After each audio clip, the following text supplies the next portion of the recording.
I never thought driving my boss home would change my life forever. What happened the next morning left me speechless.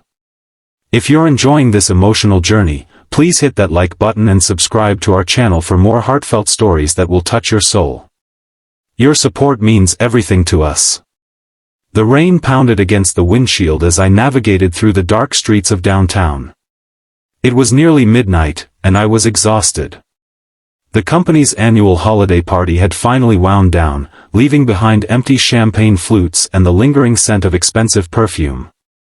As the office manager and personal assistant to the CEO, I was responsible for making sure everything ran smoothly, including ensuring everyone got home safely.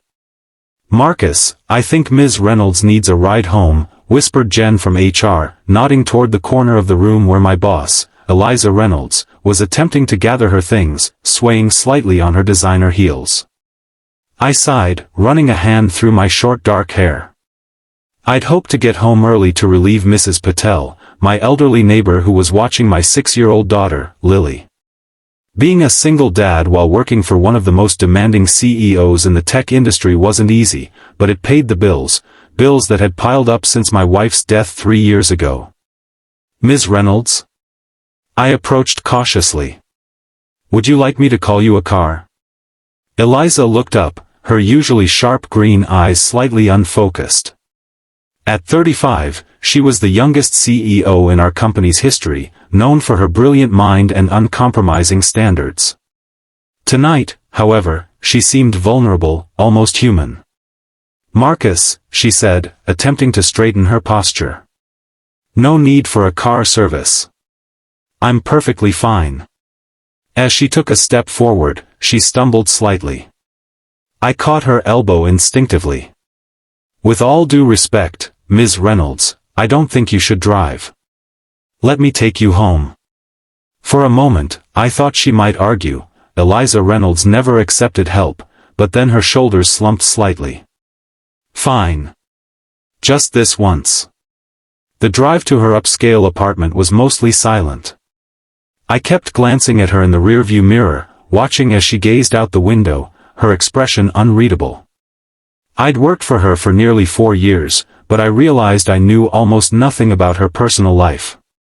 She was a fortress of professionalism, never revealing anything beyond what was necessary for work. "Everything okay, Ms. Reynolds?" I finally asked as we pulled up to her building. She turned to me, and for a brief moment, I saw something in her eyes, sadness, perhaps, or loneliness. "Do you ever feel like you've sacrificed too much, Marcus?" The question caught me off guard. I'm not sure what you mean." "Never mind," she said, shaking her head. "Thank you for the ride." As she attempted to get out of the car, she stumbled again. I quickly got out and came around to help her. "I should make sure you get to your apartment safely," I said, supporting her as we walked toward the entrance. She didn't protest, which surprised me. The Eliza Reynolds I knew would never show weakness, especially not to an employee. Her apartment was exactly what I'd expected, minimalist, expensive, and impeccably clean. What I hadn't expected were the moving boxes stacked in the corner of her living room. "Are you moving, Ms. Reynolds?" I asked as I helped her to the couch. She sank down, kicking off her heels. "The company's opening a new office in Seattle.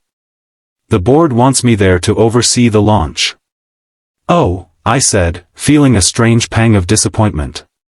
"When do you leave?" 2 weeks, she replied, then looked up at me with those piercing green eyes. "I was going to announce it tomorrow." I nodded, unsure what to say.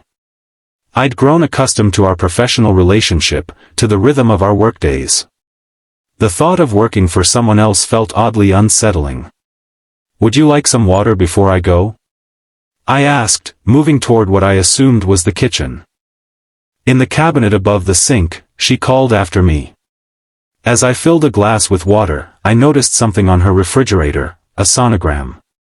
I froze, staring at the black and white image. Was Eliza Reynolds pregnant? She'd never mentioned a partner, let alone a pregnancy. I returned with the water, trying to act normal. Here you go. Thank you, Marcus, she said, taking a long sip. You're always so reliable. I smiled awkwardly. Just doing my job. Is that all it is? She asked, her voice softer than I'd ever heard it.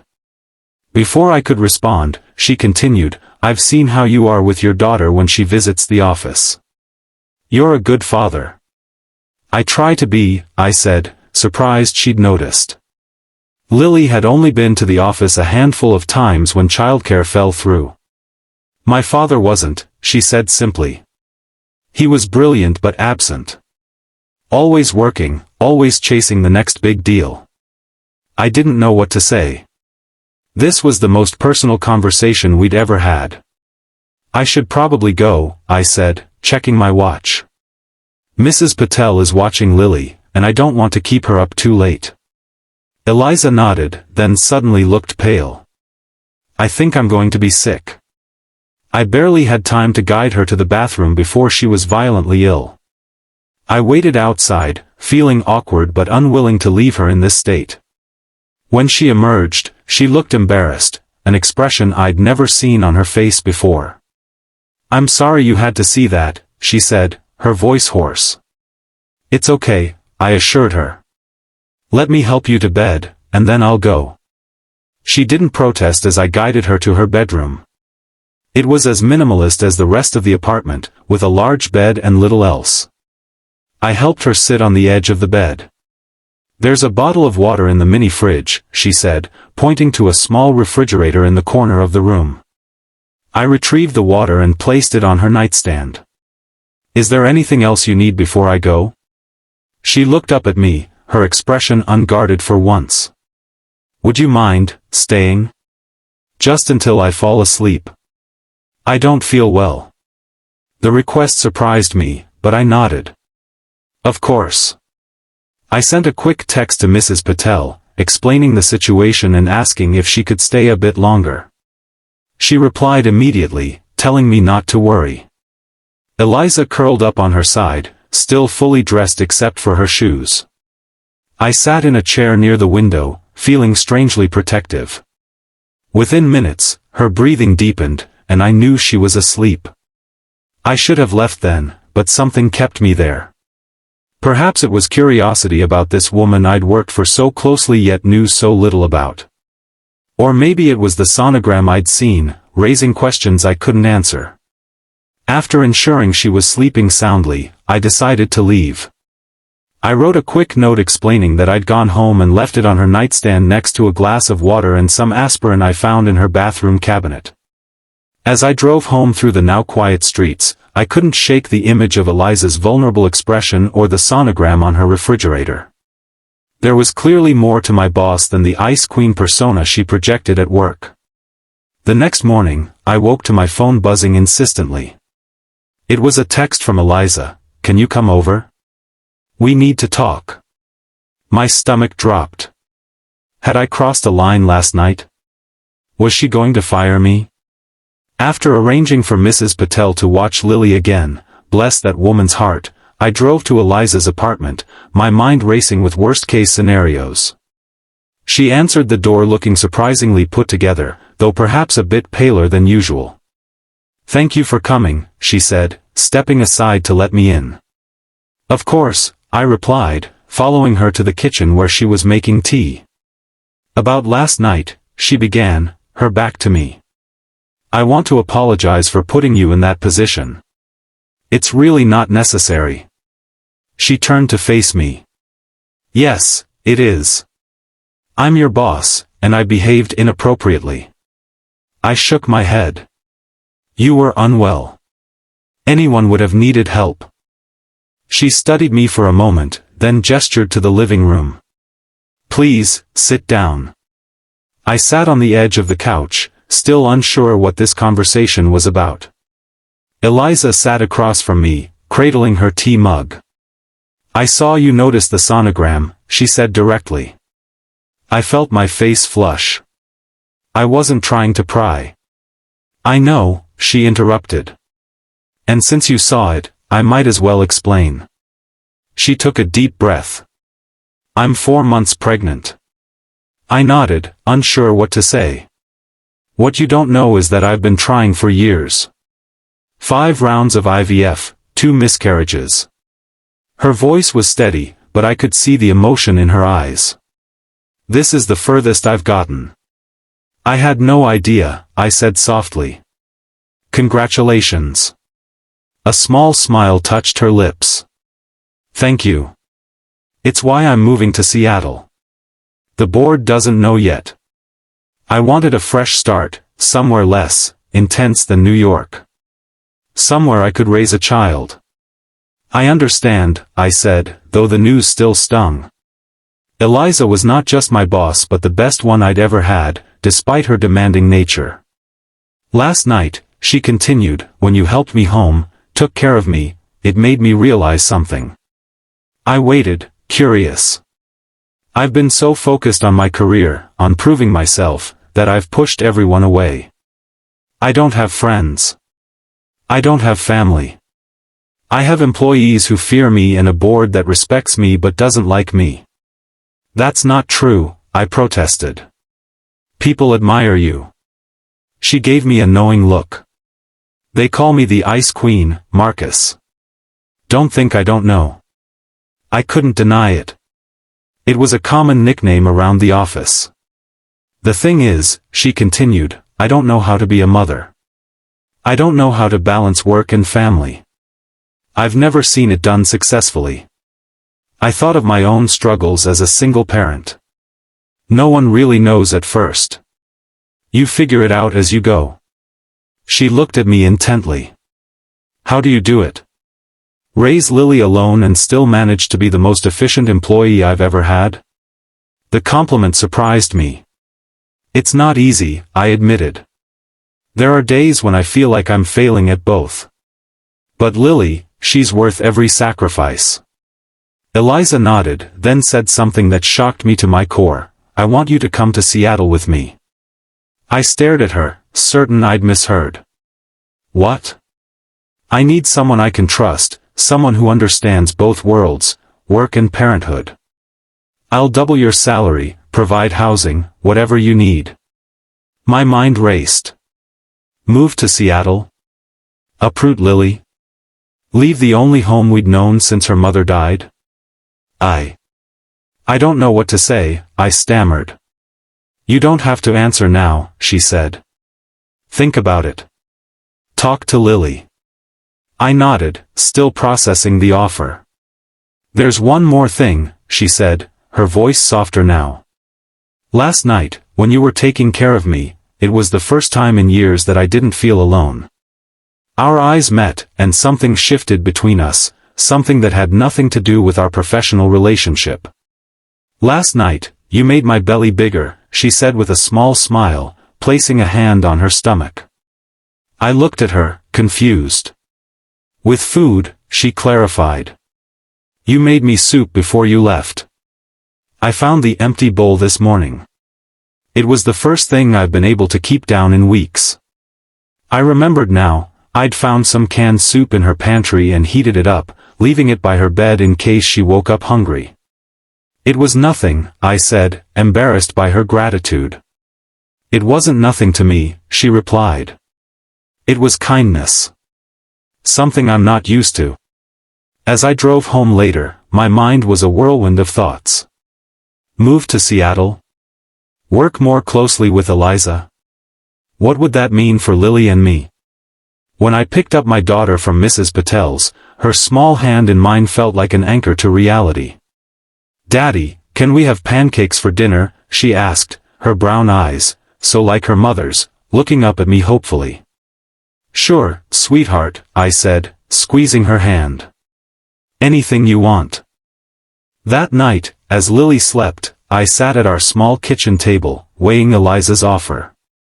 Seattle meant a fresh start, better schools for Lily, financial security. But it also meant leaving behind the memories of my late wife, the support system we'd built, the familiar comfort of our life here. I pulled out my phone and typed a message to Eliza. Can we talk more about Seattle? I have questions. Her reply came almost immediately. Come by the office tomorrow.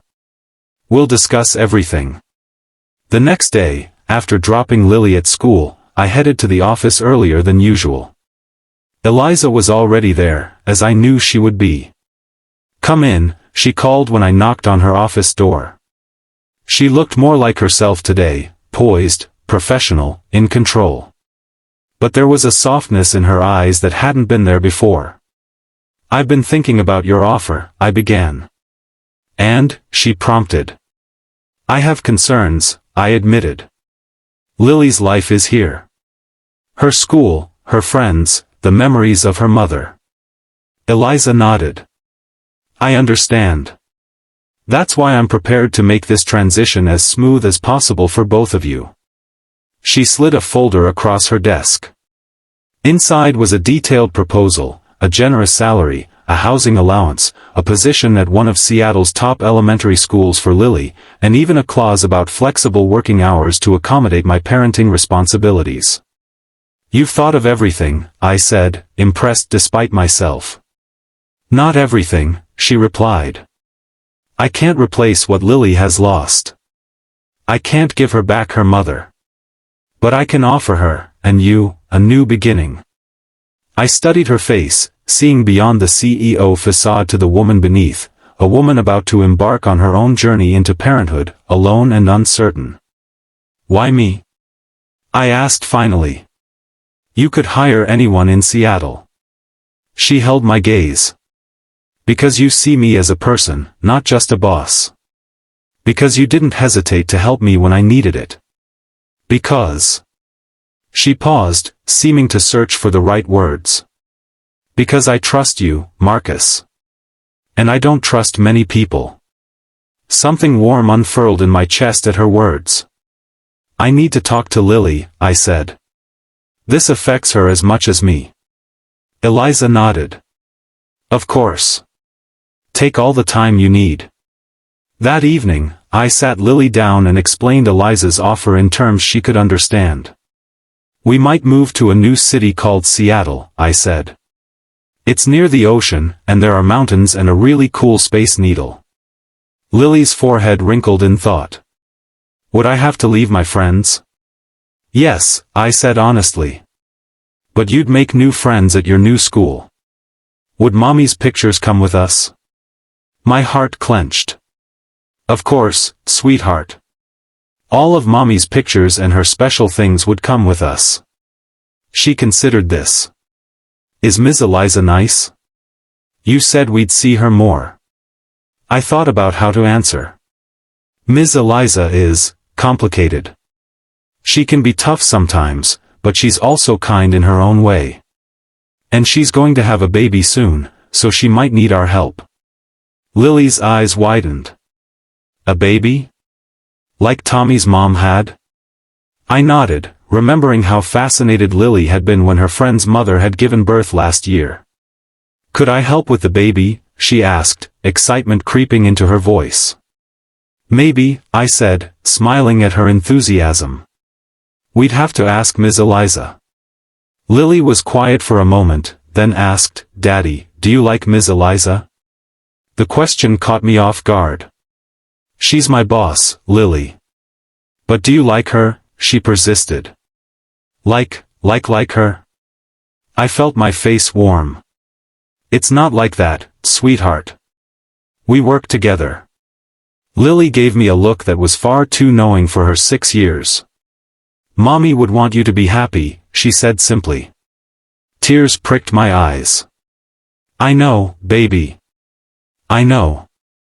After putting